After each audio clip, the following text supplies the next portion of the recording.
As many people noticed the other day, I pointed out exactly just how unpopular the current British Prime Minister, the Right Honourable Sir Keir Starmer, is. I think that image of Her Majesty the Queen sat alone is so evocative, isn't it? You know, I felt so sorry for that lady because obviously this was a very, very difficult time for her.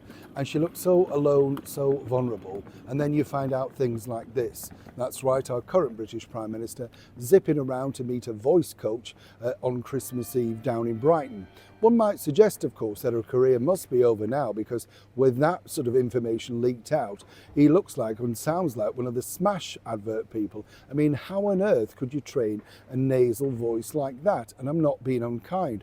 I don't know about you, but I can't bear to listen. It's so dull and boring. There's no light and shade. There's no sort of power and passion there, is there? But apparently she's a good voice coach. Yes, if she's so good, I'd be asking for a refund because quite frankly, that's not worked out.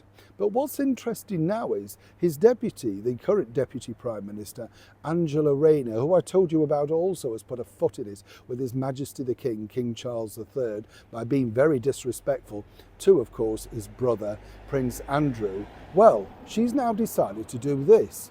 You see, across the land, they have now decided over here in the United Kingdom that they're going to put up the council tax. And, you know, this is not just by small change, let me tell you, this could be £100 per person. What's interesting here, though, as ever, is this. You see, when you look deeper into this, Angie's basically saying that we've got to take all the migrants in our area. So we're all paying for those migrants, first and foremost. But when you look at all of these councils that have been an utter and shambolic disaster, they're all Labour council run. And this is during the Conservative Party years as well. Now, many councils have gone bankrupt simply because they don't know how to manage money. What I would say is simply this. They've wasted oodles and oodles of your cash and your experience, your hard work on all of these diversity drives, whether it be, you know, rainbow zebra crossings or, you know, whatever they want to put up, rainbow flags on buildings. It all costs money, and they were all tick box in this particular genre for many, many months and years, in fact. But now, according to this source, the local Labour MPs are set to turn on Keir Starmer. I was speaking to a Labour person recently, and he said he's frightened now to do his weekly surgery because literally the Labour Party are so disliked. Forget the winter fuel allowance, forget all the lies that they've said, forget the fact that Keir Starmer broke COVID rules, all of that sort of stuff. They are now living in fear. They know they have a one-term stint. And even though they've got 4 years or 3.5 years left to turn it around, they know people won't forget the hardship that this government are piling on, particularly when they're giving billions away to other islands, claiming, of course, we have no money.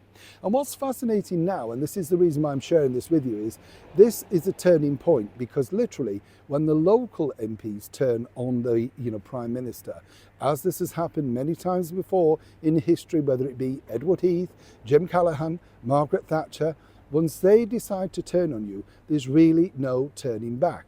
And the bigger picture for them is if they don't do their surgeries, then of course people can't vex their distaste or anger. And that creates problems literally in the towns and cities up and down the United Kingdom.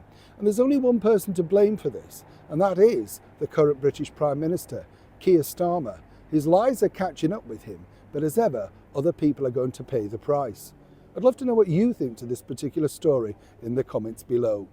Neil Sean in the very heart of London.